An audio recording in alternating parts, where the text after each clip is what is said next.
E agora? Meu Deus. O que está morto na sua vida? Pode ser sua fé, sua esperança, sua família, seu casamento. O que é que está morto na sua vida? O ser humano tem a tendência de dizer que o tempo resolve tudo. Não, que o tempo passa. Não, é só deixar o tempo passar que as coisas vão se ajeitar. Eu quero dizer uma coisa para você nunca mais esquecer. Quanto mais o tempo passa, mais fede. Nós não estamos aqui para esperar o tempo. Nós estamos aqui para conclamar o poder de Deus. Se uma pessoa morre depois de alguns dias e com o passar do tempo, essa pessoa, o defunto, começa a feder. Cheira quem está do seu lado, vê se ele está vivo ou morto. Se tiver fedido, está morto já. Mas eu quero dizer que hoje é um dia de ressurreição. Hoje Deus vai ressuscitar o que está morto. Tem gente... Esses meninos são terríveis. Eu falei que hoje é dia de ressurreição. Já olharam para o pastor Luquinhas. Está morto aí, irmão? No final do culto, aproveitar que sua calça rasgou, eu vou orar, o pastor Lucas vai ungir. Amém, Lucão? Glória a Deus, irmãos. Hoje à tarde, quando eu estava preparando essa palavra, Deus falou fortemente ao meu coração e eu tenho certeza que vai falar ao seu. Levante sua mão o mais alto que você pode. Que agora você se torna um para-raio das bênçãos do Senhor. Seu braço levantado é um para-raio da graça, das bênçãos e do favor do Senhor. Pai, muito obrigado pelo que o Senhor já tem feito. Obrigado pelo teu despertar em nós. E que nesse momento todos nós estejamos com as nossas mentes, o nosso coração entronizados ao teu trono de graça. E que o teu Espírito Santo fale ao nosso coração. É o pedido que fazemos em nome de Jesus. Só os que creem, dê um aplauso a Ele, em nome de Jesus.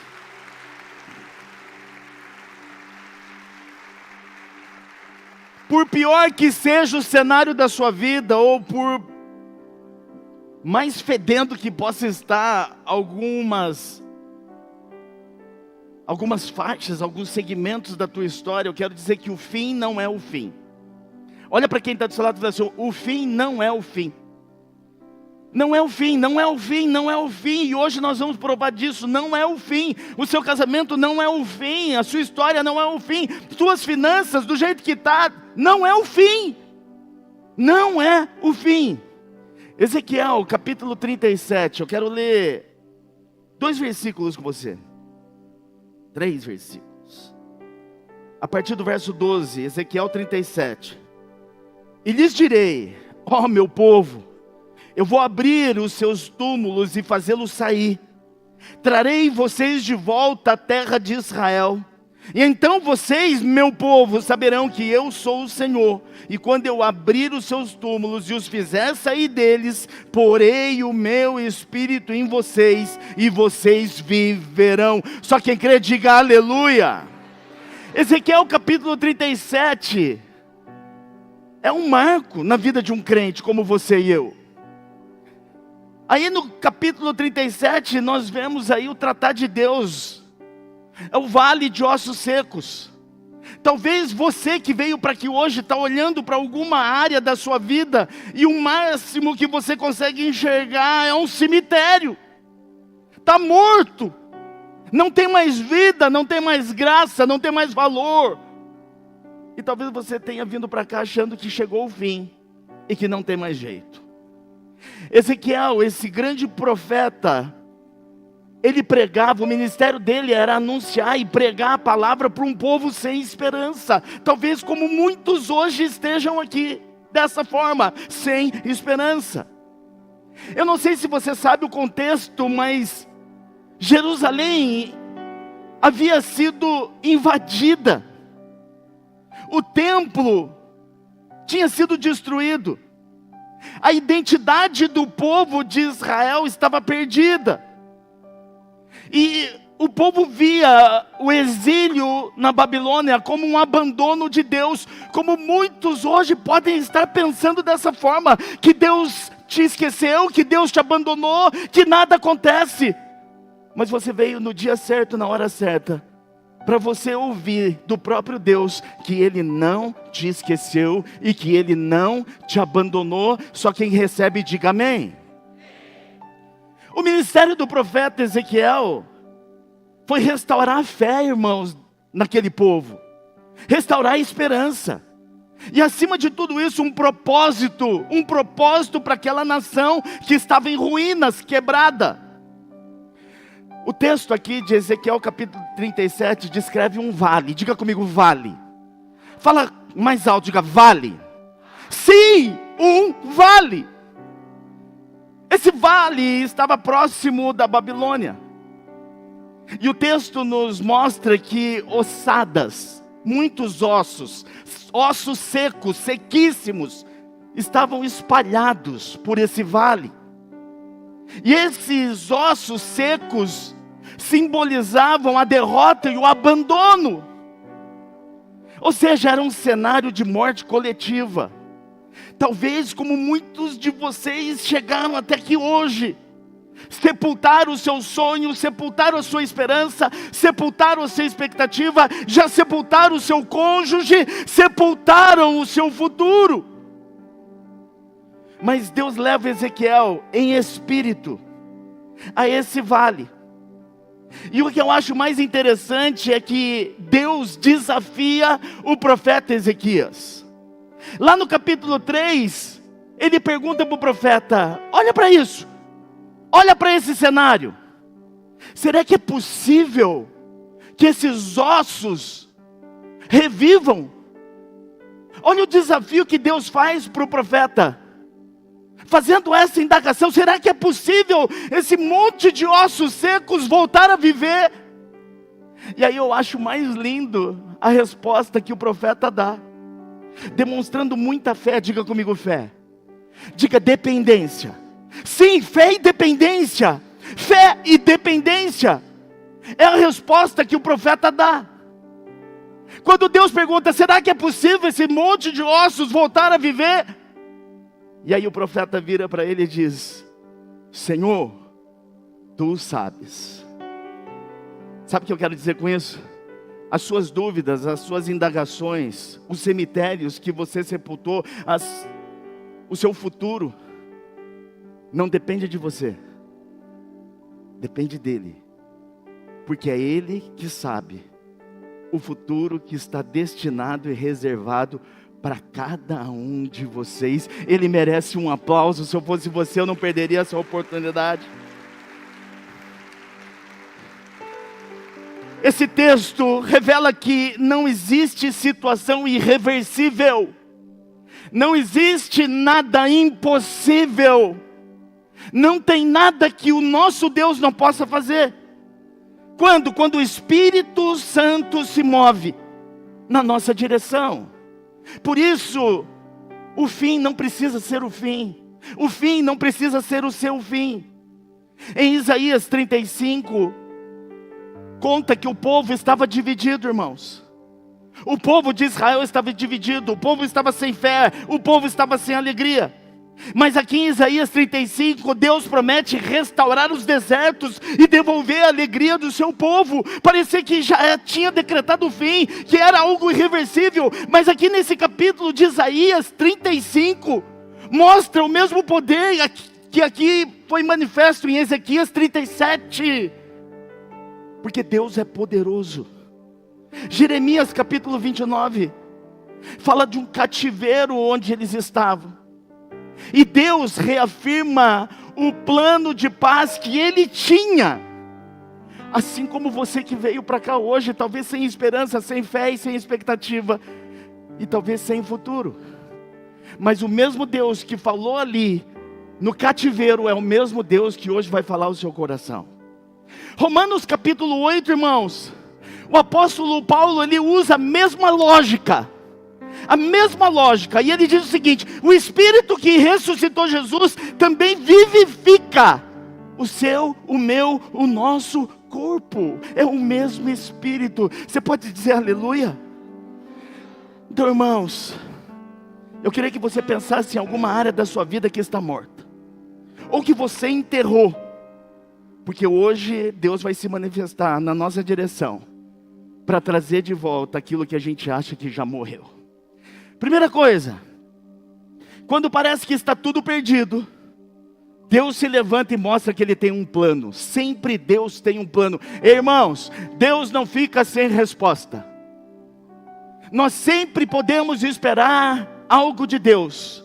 Pois eu quero fazer com que você aumente as suas expectativas acerca do Criador. Eu quero que você tenha muito mais fé e muito mais esperança naquilo que Deus é poderoso para fazer. É por isso que hoje você está aqui. É por isso que Deus moveu céus e terra para que você estivesse aqui, para aumentar suas expectativas e para gerar em você esperança. Sabe por quê, irmãos? Porque não é esse mundo, não é a política, não são os governantes, não é a situação, não é a condição geográfica, mas é o Senhor, aquele que é capaz de trazer de volta o que está morto e te dar novamente esperança. Ele merece mais um aplauso, por favor. Ainda nesse capítulo de Ezequiel 37, no verso 1, diz o seguinte: que a mão do Senhor estava sobre mim, e por seu Espírito Ele me levou a um vale cheio de ossos. Verso 2, Ele me levou de um lado para o outro, e eu pude ver que era enorme o número de ossos no vale, os ossos estavam muito secos. Algumas versões dizem que ele mencionou sequíssimos, ossos secos, sequíssimos. Não é um cadáver, um corpo que acabou de vir a óbito, que perdeu a vida, mas são ossos de alguém de um corpo que se decompôs há muito tempo. É mais ou menos como o seu problema aí que tem tirado a tua paz. Faz tanto tempo, você já buscou tanta resposta, você quis tanta solução, e o tempo passou, e esse problema está sequíssimo, que você não consegue mais ver possibilidade, esperança, expectativa, para que ele ressuscite. Ezequiel vê ossos sequíssimos, irmãos. Isso significa que não havia mais vida, não havia mais força, ele não tinha mais esperança. Humanamente era impossível. Diga comigo, impossível. Diga com mais força, diga impossível. Humanamente era impossível aqueles ossos voltarem à vida. Assim como humanamente falando também o seu problema, a sua situação também seja impossível. Humanamente era impossível haver uma restauração. Irmãos, como é que pode? Pensa comigo, vamos conjecturar. Como é que pode haver restauração num caso como esse? O profeta está dizendo que os ossos estavam sequíssimos. Eram ossos secos. Sabe o que significa? Não tinha mais tendões, não tinha mais carne, não tinha mais tecido, não tinha pele, não tinha nada. A única coisa que tinha eram aqueles ossinhos secos. Como é que poderiam voltar a ser um corpo como o seu? Mais impossível ainda, como o meu, que além de carne, pele, tendões, tem uma pequena porção de gordura. Aliás, meu amor, você está linda. Mais linda do que você já sempre foi. Te amo. Rapaz, quem é que diz que não pode ser mais apaixonado? A cada dia eu sou mais apaixonado por você. Viu? Para de ter inveja, arruma uma para você. Mas volta aqui para o texto. Como é que é possível voltar a reviver aqueles ossos a terem vida? Humanamente é impossível. E eu quero que você traga o seu problema agora à tua mente. Porque você também pensa que aquilo que você não resolveu, aquilo que você não alcançou, o que você não conquistou, que hoje é impossível. E você sabe que a Bíblia, irmãos, ela é recheada de dar exemplos para nós, de coisas impossíveis. Lá em Gênesis 21, tem um episódio de algo impossível. Lembra de Abraão? Abraão esperou um filho por décadas. Pensa comigo, anos e anos esperando por um filho e não aconteceu. Mas Deus cumpriu a promessa contra todas as evidências naturais, irmãos. Quando eu estava colocando isso, eu falei assim, eu quero ver como vai traduzir isso agora. Sabe o que acontecia com Abraão, irmãos? Ele já tinha 100 anos. Quem tem aqui perto de 100 anos? Vamos começar. Quem tem 60? Levanta a mão. Ou mais. 60, 70. Homem, 60, 70. Levanta a mão. Está com vergonha, né? Mas já é difícil, sim ou não, irmão? Quem tem 80? Tem algum com 80? Para cima. Está com vergonha, né? Mas, irmãos, Abraão tinha 100. Humanamente impossível. Naquela época, não tinha Viagra. Pode continuar o seu trabalho, filha. É que eu estava com expectativa de ver como que ela ia fazer isso. Abraão não tinha mais vigor. A pipa do vovô não subia mais. Não subia. Dá um aplauso a Deus pela vida da Aline. Coloquei ela numa enrascada agora. Tudo que era humanamente possível, Deus fez acontecer. Ressurgiu, ressuscitou o morto. Aquilo que não... Está entendendo? Quer ver? Quantos homens aqui têm 50 anos para cima? 50. Levanta a mão. Levanta a mão! Ah. É mais difícil, né? Hã? Eu sei que é. Porque eu também tenho 50.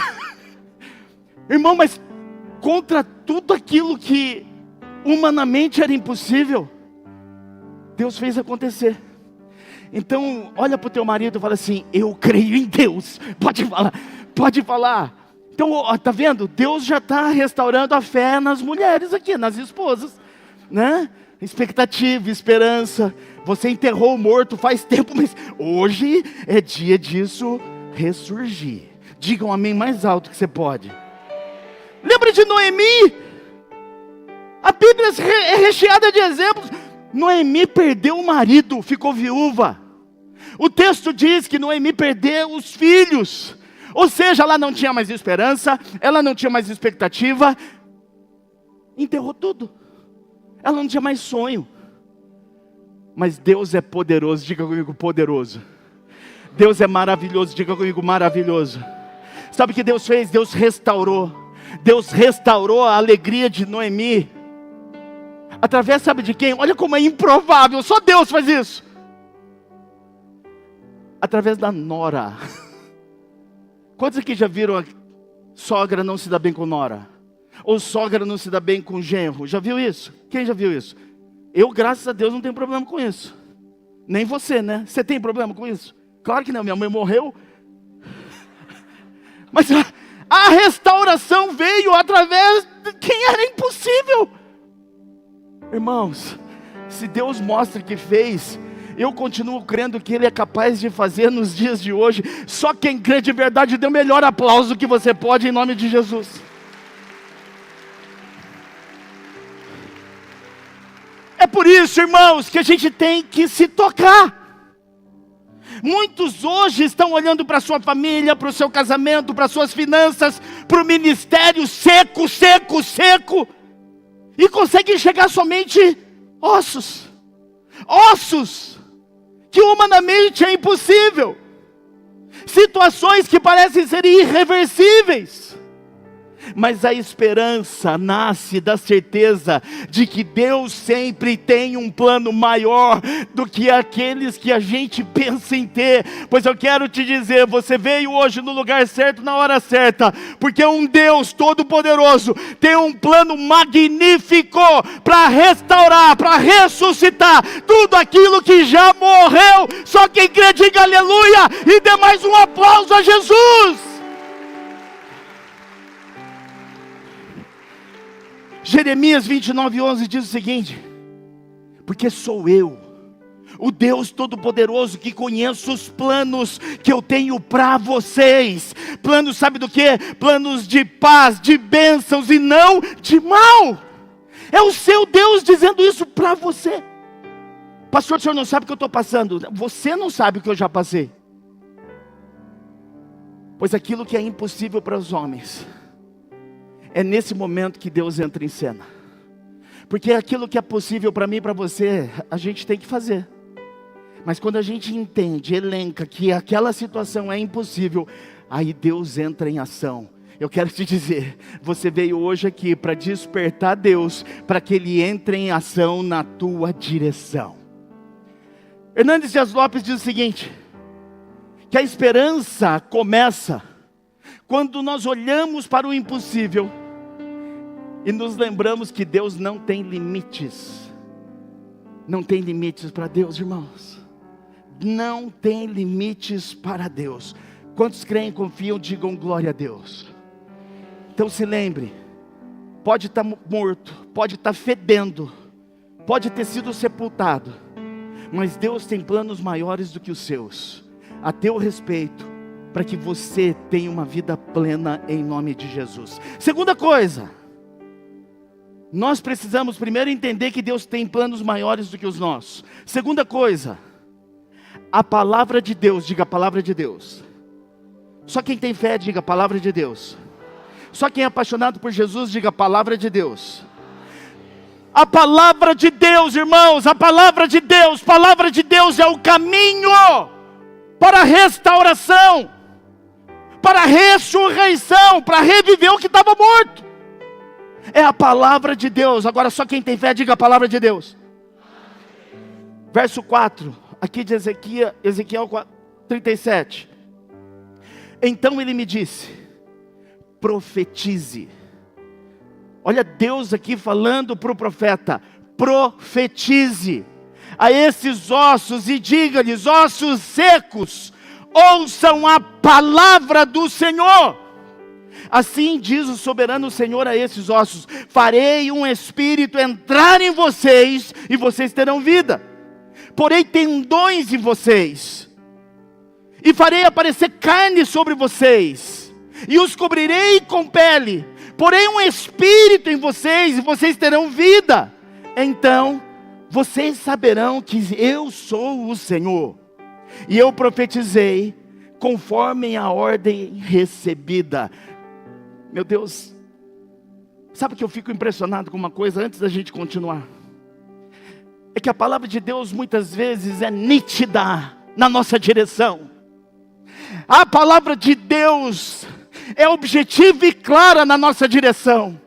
Mas a gente acha que é ridículo demais e a gente não obedece. Ei, se coloca aqui no lugar do profeta. Se coloca no lugar do profeta. Num vale cheio de ossos secos. E Deus fala para ele: profetiza. Se fosse você, o que estaria passando na sua cabeça? Eu? Vou falar com osso? Eu? Vou profetizar sobre um vale de ossos secos? Eu? Palavra de Deus tem que ser obedecida. Se você quer restauração em alguma área da sua vida, se você precisa de milagre em alguma área da sua vida, está na hora de começar a obedecer a palavra do Senhor. Só quem está me entendendo, diga amém. Obedeça a palavra do Senhor. E continuando esse texto, houve um barulho, um som de chocalho, e então os ossos começaram a se juntar, osso com osso, osso com osso. Sabe aquilo que está morto, que você pensou aí?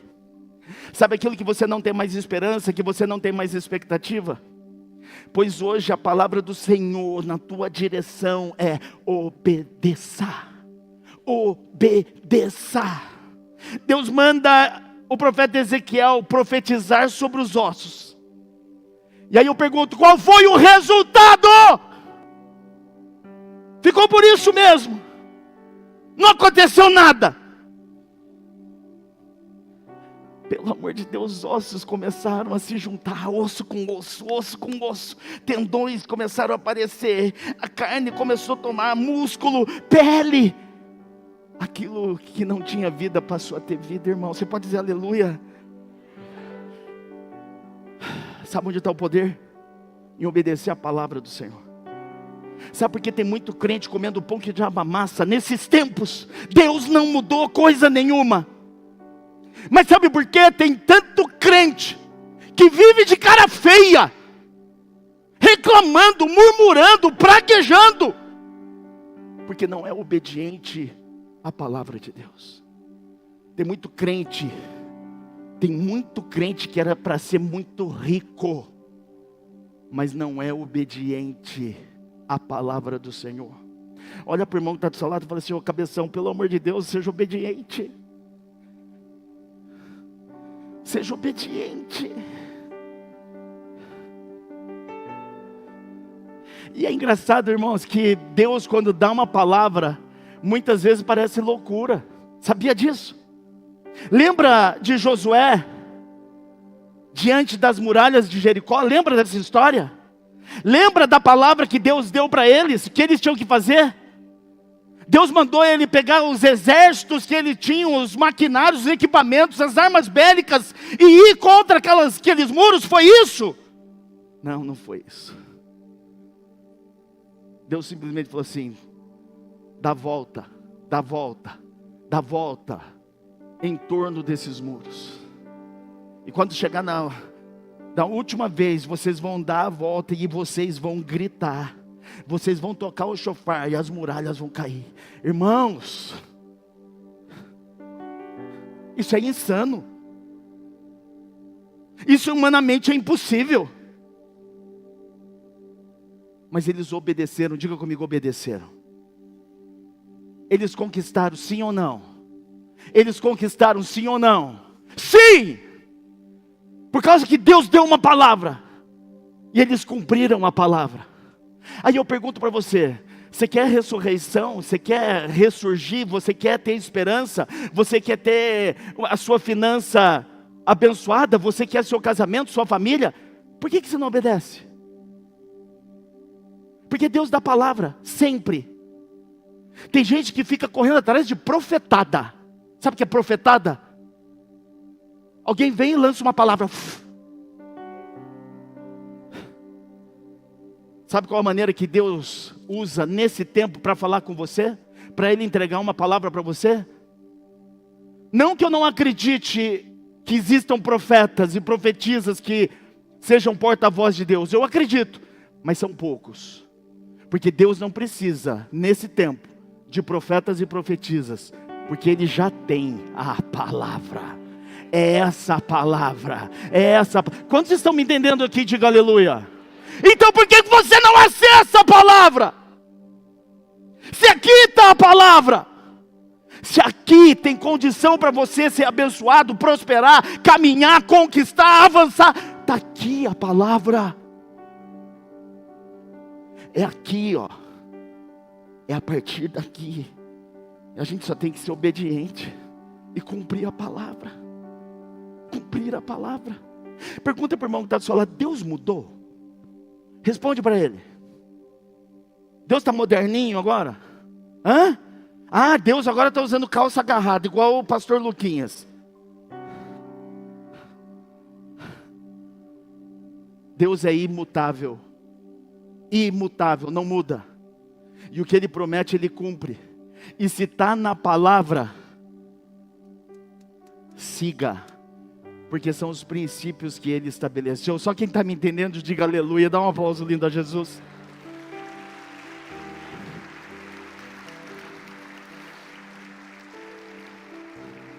Neemias Neemias reconstruiu os muros de Jerusalém em 52 dias. Humanamente falando, impossível, impossível. E ainda começou a aparecer um monte de gente para falar: não vai dar certo, não vai dar certo, para com isso, deixa de ser louco. Mas Neemias recebeu uma palavra, ele aceitou a palavra, ele obedeceu a palavra, ele cumpriu a palavra. E em 52 dias, aquilo que parecia humanamente impossível aconteceu. Eu quero dizer que nós estamos vivendo um tempo, pastor Fabrício, que nós vencemos o tempo de Neemias. Neemias levou 52 dias. Hoje eu estava vendo o nosso vídeo de novo, de 4 anos de existência da Vida Nova. Pois em 46 dias, essa igreja, movida pelo Espírito Santo de Deus, fez tudo o que precisava para a honra, glória e louvor do Senhor. Você pode dar um aplauso a Ele? 46! 46! 46! Se a Bíblia tivesse sendo escrita hoje, nós estaríamos nos anais, registrado ali, em 46 dias, aquilo que parecia impossível, e era aos olhos humanos, em 46 dias Deus proveu. Hein, pastor Lucas? Parece que Deus multiplicava o nosso tempo, né? O dia, naquele momento, não tinha 24 horas. Cada dia tinha pelo menos 72 horas. Era impressionante que nós vivemos. Tudo porque nós obedecemos a uma palavra. Obedecer a uma palavra. A Bíblia não está aqui, irmãos, para enfeitar a sua cabeceira. Aqui a Bíblia não está para você abrir no Salmo e deixar protegendo a sua casa. Não é para isso. A Bíblia não está aqui para você deixar dentro do seu carro, porque é mais fácil, porque no domingo seguinte você vai lá e pega. A Bíblia está aqui para Deus comunicar a palavra dEle, a palavra dEle, a palavra dEle na sua direção, meu irmão. É sobre isso. Nós estamos aqui num projeto, eu acredito que alguns da igreja entraram nesse projeto. Nós estamos no projeto 20 por 24. 20 por 24, que é isso, pastor? Escala? Não, é um projeto. É durante 24 horas nós oramos 20 vezes. 20 vezes nós oramos por dia. 20 vezes. E sabe o que eu tenho ouvido de relatório de quem está cumprindo e obedecendo a palavra? É que Deus tem mudado a vida de quem obedece. Quer fazer um teste? Quem quer a vida completamente mudada para melhor, diga amém. Comece a orar 20 vezes por dia. Eu garanto para você que Deus muda a tua história. Eu garanto para você, porque Deus, Ele não se faz enganar, irmãos. Ele promete e cumpre. 20 vezes por dia. E sabe, pelos motivos, fala um motivo, William, que a gente ora nessas 20 vezes. Um motivo. Não, você não está orando. Fabrício, um motivo que eu passei. Boa. Pastora Mitty, fala um motivo para que a gente ora durante 20 vezes no dia. Mais alto. Getúlio, um motivo que a gente ora nessas 20 vezes. Kercinha, doutora Kessia, um motivo que a gente ora nessas 24 horas. Gratidão! 20 vezes gratidão! A gente não pede nada, a gente só agradece, a gente só exalta, a gente só glorifica, a gente só bendiz o nome do Senhor. Gratidão. E quer que eu te diga? Quando a gente agradece, a gente para de reclamar. Quando a gente agradece, a gente para de murmurar. Quando a gente agradece, Deus muda os céus sobre as nossas cabeças. Pois eu queria fazer um desafio para você. Comece a orar 20 vezes por dia, agradecendo. Agradecendo. E você vai ver a manifestação de Deus na tua direção. Quantos recebem, desejam e creem? Diga glória a Deus e dê um aplauso lindo a Jesus.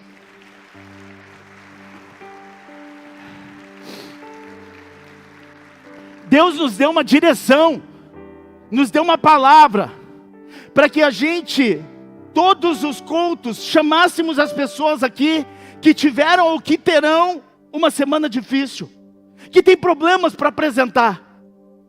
Muitos até têm o problema, até tiveram uma semana difícil, mas não se move na palavra, fica sentado. Deus nos deu uma palavra esse ano, para que nós entregássemos a primícia. O primeiro dia do mês a gente se reúne, não importa o dia. Pergunta para o irmão que está do seu lado, você já veio no culto de primícia? Por que você não se move pela palavra?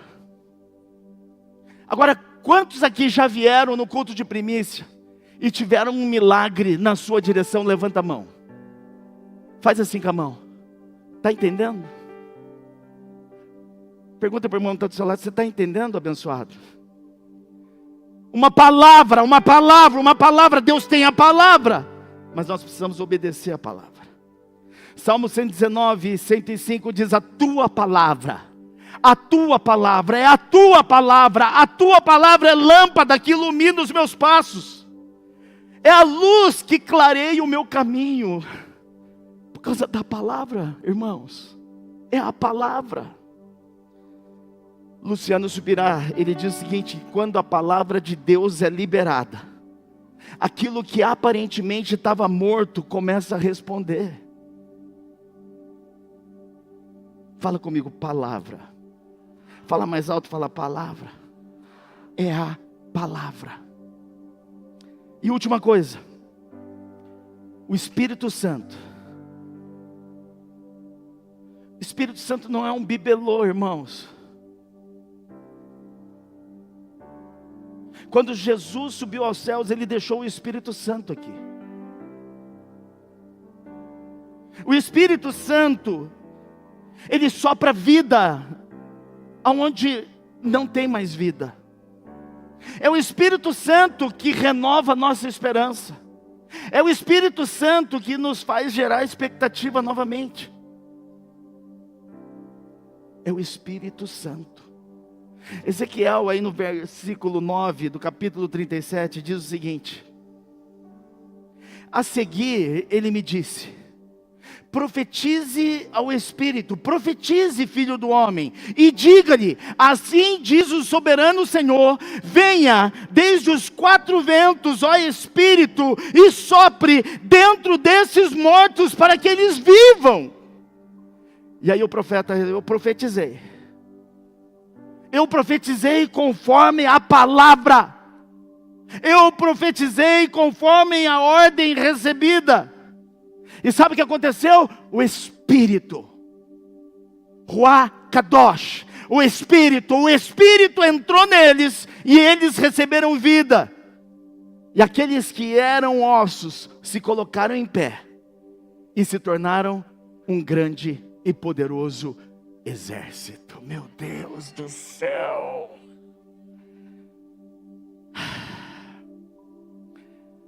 É impressionante, e talvez você não tenha se atentado, mas mesmo depois que os ossos começaram a se juntar, osso com osso, mesmo depois que os ossos estavam novamente juntos, e que os tendões, a carne, o músculo, a pele revigorou e trouxe novamente a existência de um corpo, mas ainda faltava vida. E a vida só veio a partir do Espírito Santo.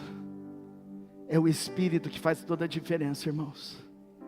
Você pode ser um crente legal para chuchu, você pode até ser um maridão, um filhão, uma esposa, você pode vir no culto aqui toda semana, mas se não tiver o Espírito Santo,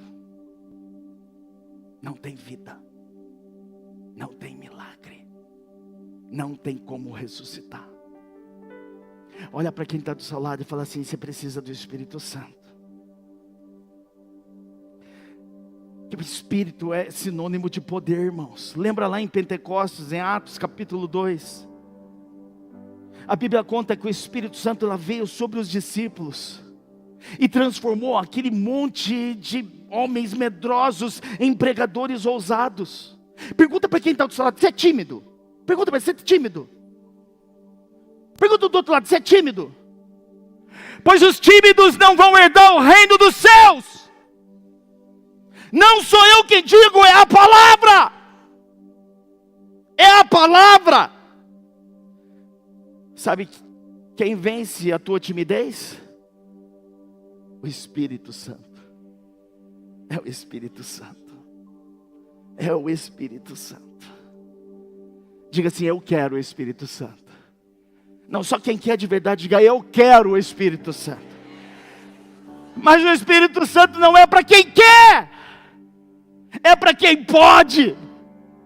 Não é para quem quer, é para quem pode. Agora olha para o irmão que está do seu lado, vê se ele tem cara de alguém que pode ou tem a cara só de quem quer.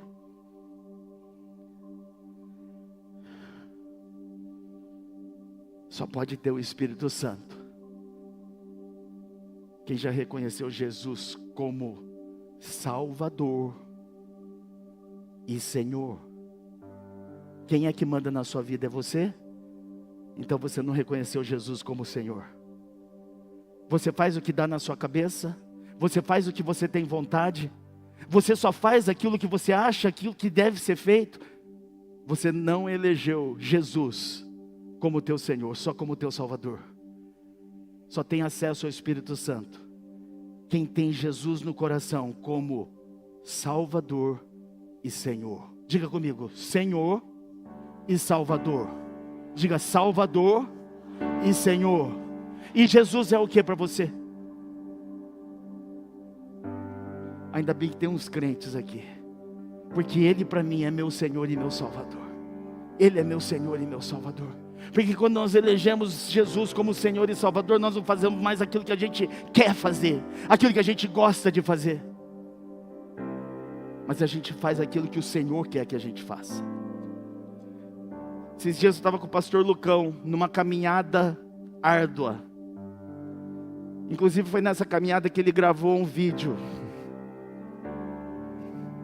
Você não estava movido pelo Espírito. Ah, estava, espírito de porco. Então, se você tiver dúvida, entra lá no meu Instagram, você vai ver, porque eu fiz questão de postar. E eu continuo te amando, tá vendo? Mas nós estávamos numa caminhada, com mais ou menos, tinha mais uns 50 homens ali no mínimo.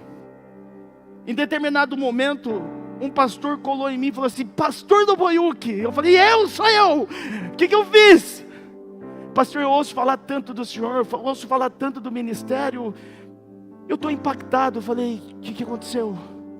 Tem uma irmã que era daqui da nossa igreja em Sumaré e está congregando lá em Hortolândia, porque ela se mudou para Hortolândia, e ela traz relatórios sempre para nós, de que a igreja Vida Nova em Hortolândia é uma bênção, que o Senhor é uma bênção, que a equipe, que os pastores de lá são todos abençoados e abençoadores.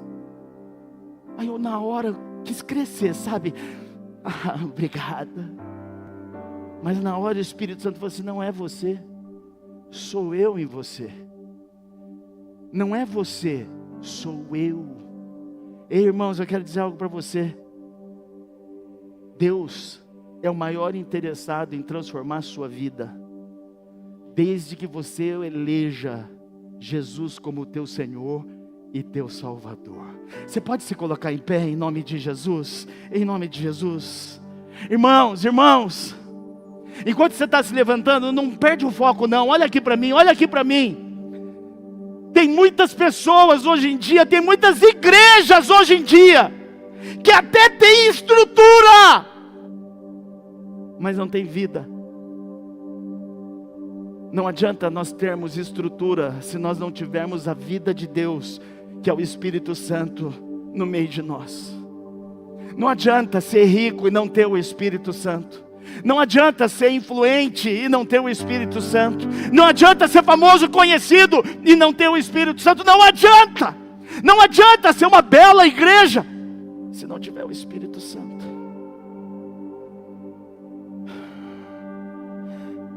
Irmãos, Davi, o grande rei Davi, ele foi ungido pelo Espírito, e a partir daí então ele conseguiu vencer, superar gigantes. E por isso ele se tornou. Não pense que as qualidades, as virtudes estavam na vida de Davi. Não, não, não, não, não, não. Até hoje, rei Davi é ovacionado em Israel, até hoje. Mas não era por ele, não era por ele. Davi só se tornou um rei segundo o coração de Deus por causa do Senhor.